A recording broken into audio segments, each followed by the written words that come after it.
Welcome in, everyone, to the Unnamed Fantasy Football Show, Week 8. Lisa Matthews here with you, Felipe Corral, and Kyle Odegaard. We are going to give you advice for the upcoming week across the league, and of course, your Cardinals outlook heading into Week 8, and following up on an exciting, controversial, just all the things in Week 7 that we saw from the Cardinals side, at least. Played some real football, got a real win, and then all the fantasy fallout after that.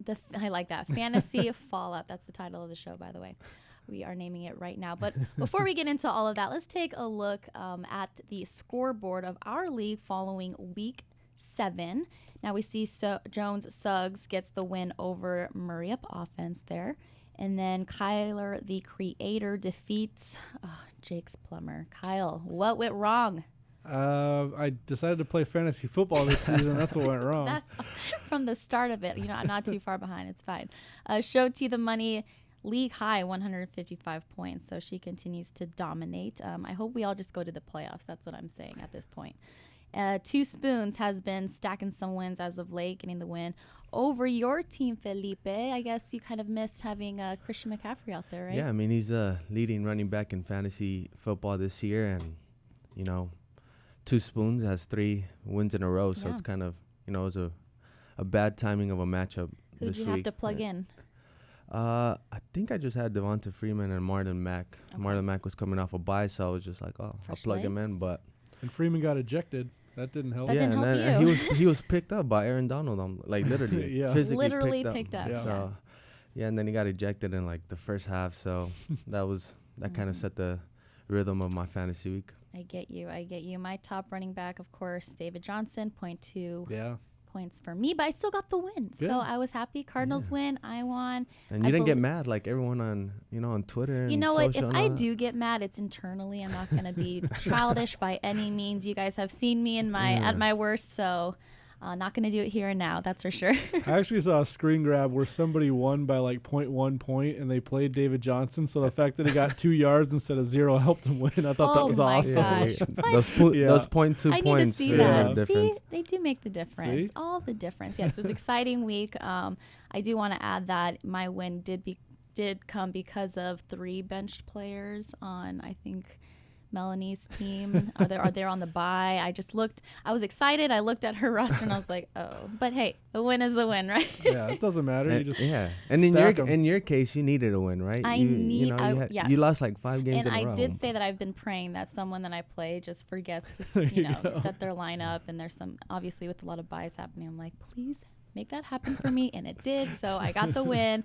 Hopefully this week we shall see. All right, well, let's take a look at the overall weekly top 10 players across the league. Leading the board, Aaron Rodgers. Now, he went off 43.76 points. Really a historic performance for him, guys, on Sunday. Perfect passer rating, 429 yards and 6 touchdowns. Unreal. And Aaron Rodgers this season has not been elite like he has been in past years. So it was a great performance for him. And you look forward, and is this the Aaron Rodgers we're going to get moving forward? I think people who have him are excited about what he did. And is it sustainable is the question to me, because the weapons around him still aren't fantastic. They still have a good defense, so they don't necessarily need to throw the ball all around the field all the time. But if you have Aaron Rodgers, I think you're feeling pretty good about that. And he's got such a good track record that you feel like he's going to keep doing it through the rest of the season. And I think one of the most important parts of Aaron Rodgers' performance is he did it without Devonta Adams. That's been out with a toe injury, but who could play this week. Yeah, and then Aaron Jones has been stepping up. They have that. They also have Jamal Williams, who had a receiving touchdown out of the backfield. So, good things ahead for that Packers offense. Not that Show T the money needs any more help, but anyways, Marvin Jones, 43.3 points. Lions wide receiver, 10 of 13 for 93 yards and 4 touchdowns in Sunday's loss to the Vikings. Now, he should be productive yet again this week against the Giants, right?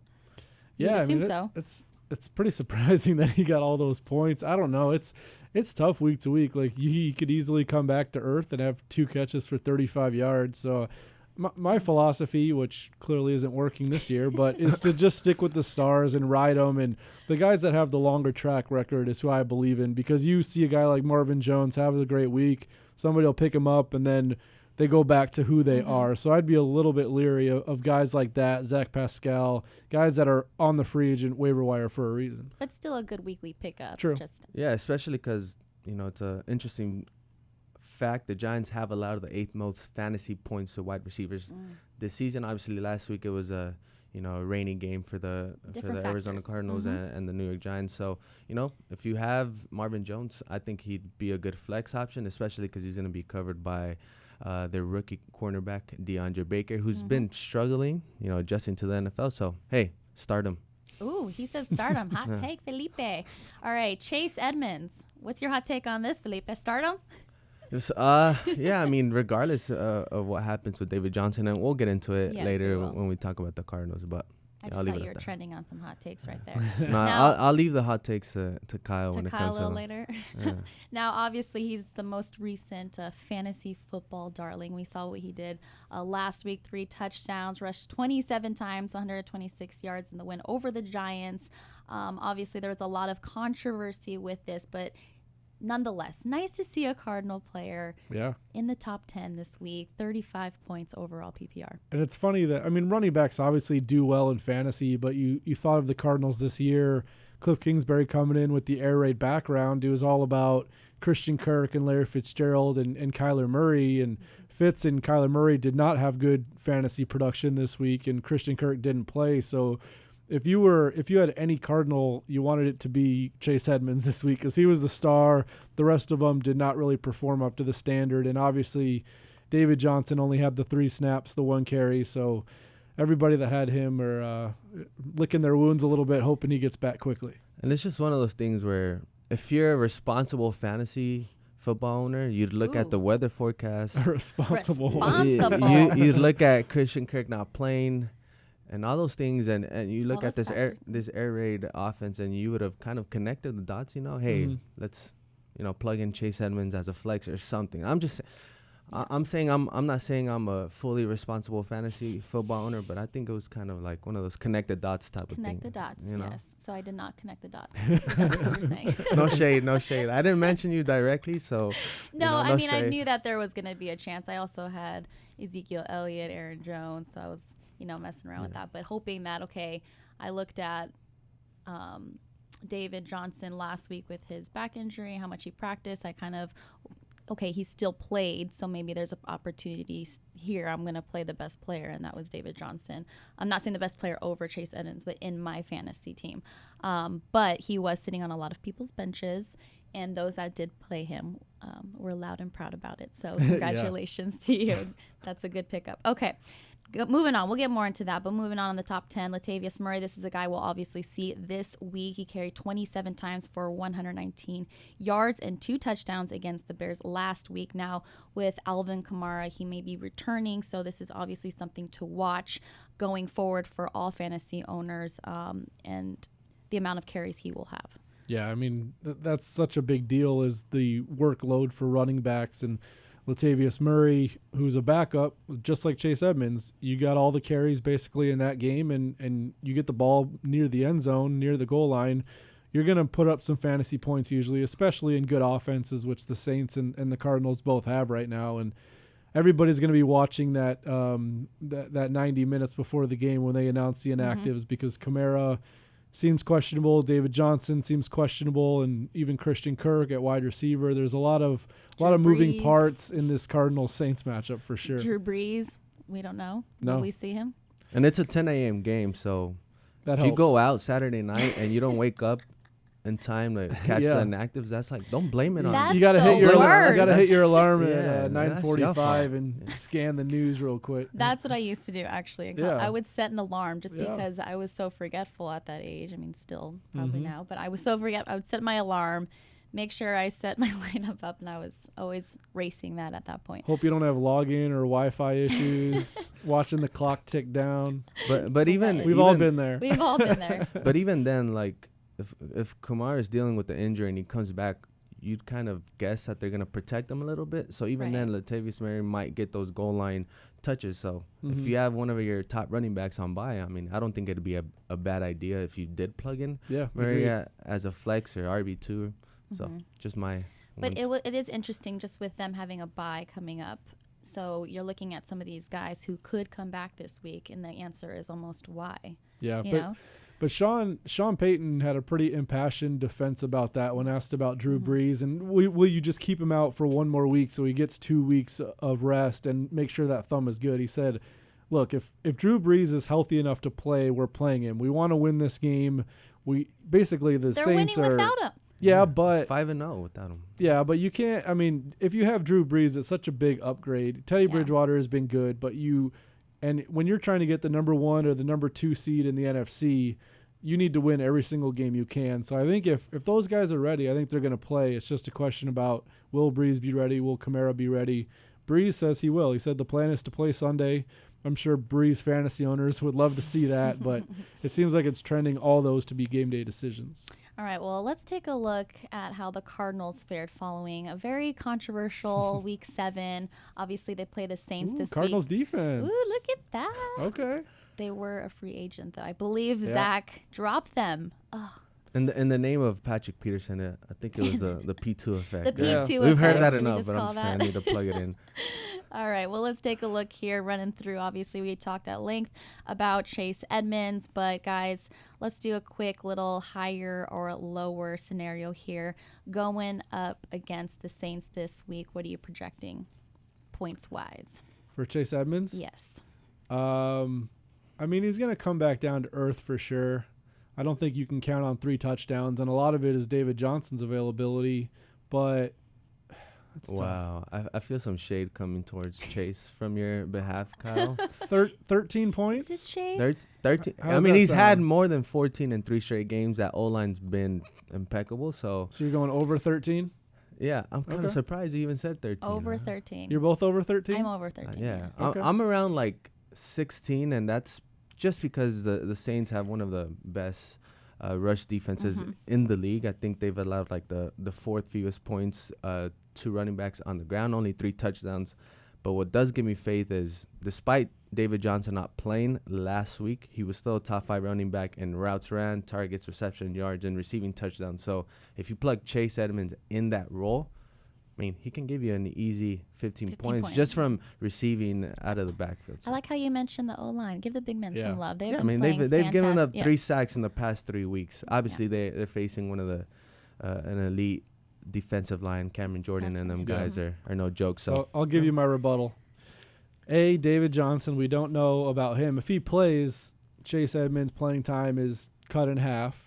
And then also the Saints, like you said, the Saints defense is good, and if the Cardinals fall behind in this game, they're not going to be rushing as much. You might have to go to the pass more, and Chase Edmunds is a decent catching running back, but he's not at David Johnson's level for sure. So I think if Chase Edmunds gets a touchdown, I think he passes the 13 number I used. If not, I'm not sure if the total numbers will be there, but it's an interesting game with a lot of different things to consider. But I mean, it's hard to know. We're gonna have to wait until later in the week to see what's up with David Johnson. Yes, there's two type of people at this desk. You know, we have Kyle over here that has no faith in Chase the Edmunds. Optimist and the pessimist. There we go. And I'm so. over here. Look, for you guys watching, start Chase Edmunds at your flex, please. I don't want to deal with all this fantasy drama. What if you got? Start him as a flex. I would start him too. As a flex. I would start Perfect. him. There we go. Noted, because I picked him up this week. Yeah. I got him as my flex. Thanks. Unless we get something definitive about David Johnson, but it's hard to know with like you said, Lisa, it's a new injury now. The back, if it's the first week when he played and then it stayed the back, you feel good about him because he's just getting healthier. But with this ankle, we really don't know how severe it is. Yeah, and they're not giving much information of the severity at all. So we'll just see how this week trends as far as practice time and the health of guys. Okay, looking at this Cardinals defense, by far their best performance this season. 14 points, racked up 8 sacks, 2 forced fumbles. I mean, things won't come as easy, though, against this Saints offense, right? Especially if Brees plays. Yeah, you'd hope, that same performance repeats itself, but So start him or sit him. Oh, Declare. Sit him. Yeah, sit him. Especially, Michael Thomas, one of the elite wide receivers. But Patrick Peterson Is back. It was a good showing last week, and that was a good matchup. But I mean, I'm at this point, I'm kind of counting on Breeze to play, reading the tea leaves a little bit, and agree. Great quarterback. The Saints are at home. The Cardinals have had struggles against the pass before Peterson got back, so I don't think they're usually you're in a 10-team league. I think there are probably 10 defenses with better matchups this week. Oh, of course. Absolutely. All right, Zane Gonzalez, solid 9 points. Yeah. Mr. Reliable, knock on wood. That's a must start, right? Yes, That's a must start. The kicker position in fantasy is just one of the most important. I'm just kidding. It's important, but it's not one of the most important. If you have someone like Zane Gonzalez, you keep him. Yeah, you start him, you keep him. Don't drop him. I'm at that point right now where I'm different kicker every week, but depending. So definitely a solid choice there. Kyler Murray, 6.96. I mean, this isn't reflective, obviously, of just him being able to secure the ball and win the game for them in the sense of not turnovers in the rain. It was different elements, obviously, playing against the Giants. This week they're going to be in a dome, but they're going up against the Saints secondary. So I have high hopes for Kyler Murray. I'm switching to optimistic Kyler. There we Okay. go. He's learning on the fly. I love that. Thank you, Kyler. I love that. Their defense is legit for sure, but you're in the dome, like you said, Lisa, so the conditions are not going to be an issue. And if you're down in the second half, I think you're going to see a lot of passing yards and a touchdown or two. So I think Kyler Murray is going to bounce back. We've seen what he can do rushing the ball. Like Lisa was saying, there's a lot of factors why he did not score a lot last week, but I think he's going to bounce back with a big performance. Don't freak out is basically what I'm saying. Don't freak out. This is a guy that week after week is lighting it up. And, I mean, I saw someone post something on social media like, Kyler, you got me only 6 points. And he's like, I don't care. Yeah. At the end of it, the players don't care. They care about the wins. Yeah, and he's been adjusting to the NFL fairly quickly. You saw some of those mental errors last week, running out of bounds under 2 minutes, et cetera, et cetera. But he hasn't had an interception in the past 3 games. And if you compare Sam Darnold last year in his first 7 games, he had 10 interceptions. Baker Mayfield in his first 7 games, 7 interceptions. Daniel Jones, 7 interceptions in his first 5 games. So you compare that to what Kyler Murray has done this week, this year. 4 interceptions in 7 weeks is pretty impressive. I know Matthew Berry on his little tirade there called him a game manager for whatever reason, but Kyler Murray is not a game manager. He probably didn't watch the game, but I mean, like you said, the rain, they were winning, they were running the ball well. He's going to get back to throwing it, I'm pretty sure, in this game. Do you see my face? We said we weren't going to mention that. You didn't like the Matthew Berry reference? Did you see my face? All right, moving on. Let's look at Larry Fitzgerald. Obviously, the receivers here suffered. I mean, but it was the ground game that was going, and you're going to keep with it throughout the game. So Larry, 2.20 points. Keyshawn Johnson, 1.6. I mean, Larry actually, he just one catch for 12 yards, I believe, and that's something that we haven't seen since, I think, dating back to 2014, I believe. I'm going through my head of articles I've read this week, but I believe it was 2014 the last time he had a single catch in a game. So it's been a while, but I expect that. Guys, hold it up. What do you think? Up or down this week? Kyle, don't copy my optimism, man. From one catch for 12 yards? Yeah. This is high. No brainer. It's going up, and especially because the Saints have allowed the second most fantasy points to slot wide receivers this season. Stat. I did read that. I couldn't go through. So those are favorable matchups for Fitz, and if Christian Kirk plays, you're absolutely going to start him as well. We're crossing our fingers. That's the question. He was limited again in practice on Wednesday. He's still trying to make sure he can cut. He can run north and south, but cutting laterally, doing the explosive moves, they're trying to figure that out. He's been out for 3 games. He had the high ankle sprain, and it's hard to know exactly when guys get back from that, but I think we're getting in that recovery range of when a player can get back on the field. So if you have Christian Kirk, you've held on to him for a while. I'm sure you're getting a little impatient about that, but I think he's going to be back soon. We'll see if it's this week. Yeah. And I say favorable matchups because they're both, slot wide receivers. Fitzgerald has been targeted on 20% of his routes. Kirk has been targeted on 18% of his routes. So, those are favorable matchups. Yeah. If you have them, start them.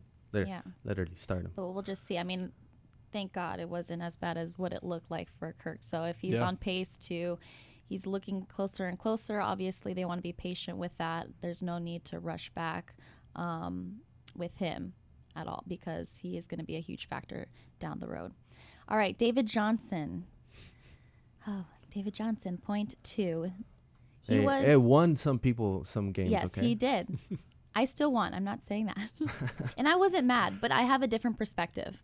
Completely different perspective. One, wanted to see the Cardinals get the W, so that was by far the most important thing to me. Obviously, before that, just David Johnson's health as a human being is more important to me as a person.